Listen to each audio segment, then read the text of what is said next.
காவிரியில் 28 ஆண்டு கால சட்ட போராட்டத்தில் தமிழ்நாடு அரசு சரியான இலக்கை நோக்கி இந்த வழக்கை நடத்தவில்லை.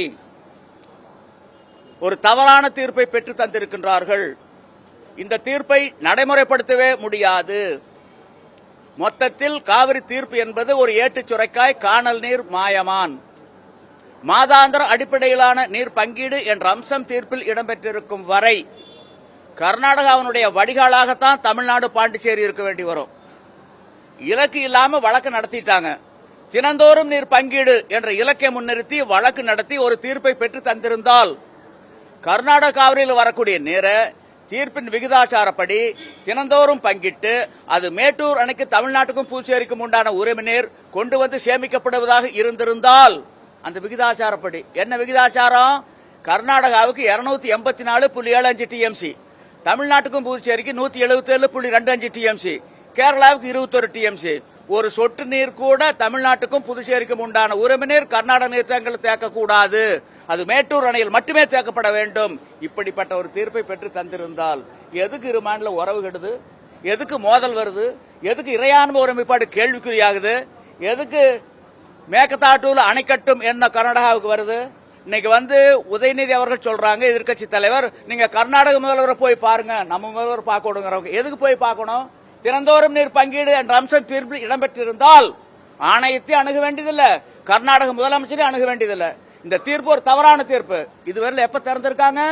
28 ஆண்டு கால சட்ட போராட்டம், அதுக்கு பின்னாடி 8 ஆண்டுகள், இந்த 36 ஆண்டுகள் எப்ப திறந்திருக்காங்க? இனிமேல் தேக்கினால் கர்நாடக நீர்த்தேக்கங்கள் உடையும். அணைகளுடைய பாதுகாப்பு கருதி தமிழ்நாட்டையும் புதுச்சேரியும் வடிகால வச்சுதான் திறந்திருக்கிறாங்களே ஒழிய தமிழ்நாடும் புதுவையும் காவிரியில் கடமடை உரிமை பெற்ற மாநிலங்கள்னு நேற்றுக்கு திறக்கல, இன்னைக்கு திறக்கல, நாளைக்கு திறக்க போறதில்ல. எதுக்காக தமிழ்நாட்டுக்கு புதுச்சேரிக்கு உண்டான உரிமை கர்நாடக நீர்த்தேக்கங்கள் தேக்கணும்? அந்த நீர்த்தேக்கங்கள் கட்டுவதற்கு தமிழ்நாடு அரசும் புதுவை அரசும் பணம் கொடுத்ததா? இல்ல தேக்கி வைப்பதற்கு வாடகை கொடுக்கின்றோமா? எந்த முகாந்திரத்தினுடைய அடிப்படையில் இவர்களுடைய நீரை அவர்களுடைய அணையில் தேக்கி வைத்து மாதாந்திர அடிப்படையில் தமிழ்நாட்டுக்கு திறக்க வேண்டும் என்ற தீர்ப்பு வாங்கி தந்திருக்கின்றார்கள். மாதாந்திர அடிப்படையில் எப்படி கொடுக்கணும்? 2007 இறுதி தீர்ப்படி ஜூன் மாதம் 10 TMC, July 34, August 50, September 40, October 22, November 5, December 8, ஜனவரி 3, பிப்ரவரி 2.5, மார்ச் 2.5, ஏப்ரல் 2.5, மே 2.5 இந்த நீரை எல்லையில் கொடுக்க வேண்டும் என்பது தீர்ப்பு. இதுவரை எப்ப கொடுத்திருக்காங்க? அதாவது இதை பத்தி அனைத்து கட்சி கூட்டத்தில் விவாதிச்சுமா? இல்ல சிறப்பு சட்டப்பேரவை அமர்வில் பேசணுமா? 40 நாடாளுமன்ற உறுப்பினர்கள் ஒரு நாள் பாராளுமன்றத்தில் வாய் திறந்திருப்பாங்களா? தினந்தோறும் நீர் பங்கீடு ஒன்றுதான் தீர்வு. அதற்காக தமிழ்நாடு அரசு உடனடியாக ஒரு மறுசீராய்வு மனுவை காவிரி நடுவர் மன்றத்தில் தாக்கல் செய்ய வேண்டும். புதிய நடுவர் மன்றம் தேவையே இல்லை, ஏற்கனவே இருக்கக்கூடிய நடுவர் மன்றத்தில் தாக்கல் செய்யணும். ஏற்றுக்கொண்டால் வரவேற்கலாம், ஏற்றுக்கொள்ள மறுத்தால் உச்சநீதிமன்றத்தை நாட வேண்டும்.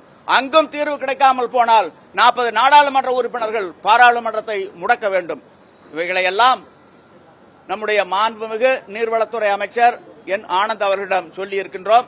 அவரும் ஐயா நீங்களும் ஒரு மறுசீராய்வு மனு தாக்கல் பண்ணுங்க, நாங்க உங்களுக்கு அரசாங்கம் உங்களுக்கு பின்னாடி இருந்து உதவி பண்றோம் அப்படின்னு சொல்லியிருக்காங்க.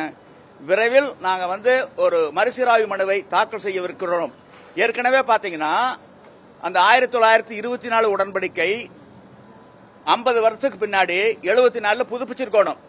அப்போ சில நெருக்கடியின் காரணமா கர்நாடகாவில் தேர்தல், அப்ப காங்கிரஸ் அங்கு வெற்றி பெற்றாகணும். சில நிர்பந்தம் கலைஞர் அவர்களுக்கு, உடனே அந்த வழக்கு திரும்ப பெற்றார். அப்போ மன்னார்குடி ரங்கநாதன் ஒரு விவசாயி ஒரு வழக்கு தாக்கல் பண்ணி வச்சிருந்தாரு, அவர் திரும்ப பெறல. அந்த வழக்கு இருந்ததுனாலதான் 1990 அப்ப விபி சிங் பிரதமராக இருந்தபோது காவிரி நடுவர் மன்றம் அமைக்கப்பட்டது.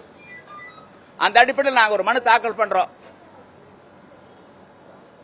உச்சநீதிமன்றத்தில், காவிரி நடுவர் மன்றத்தில் மன்னிக்கவும். அதனால இந்த காவிரி தீர்ப்பு நடைமுறைப்படுத்தவே முடியாது. அதாவது மேகதாது அணை கட்டவே முடியாது. அந்த கட்டுமான பொருட்கள் தமிழ்நாடு வழியா தான் போயாகணும். தமிழ்நாடு நினைச்சாதான் அவங்க கட்ட முடியும்.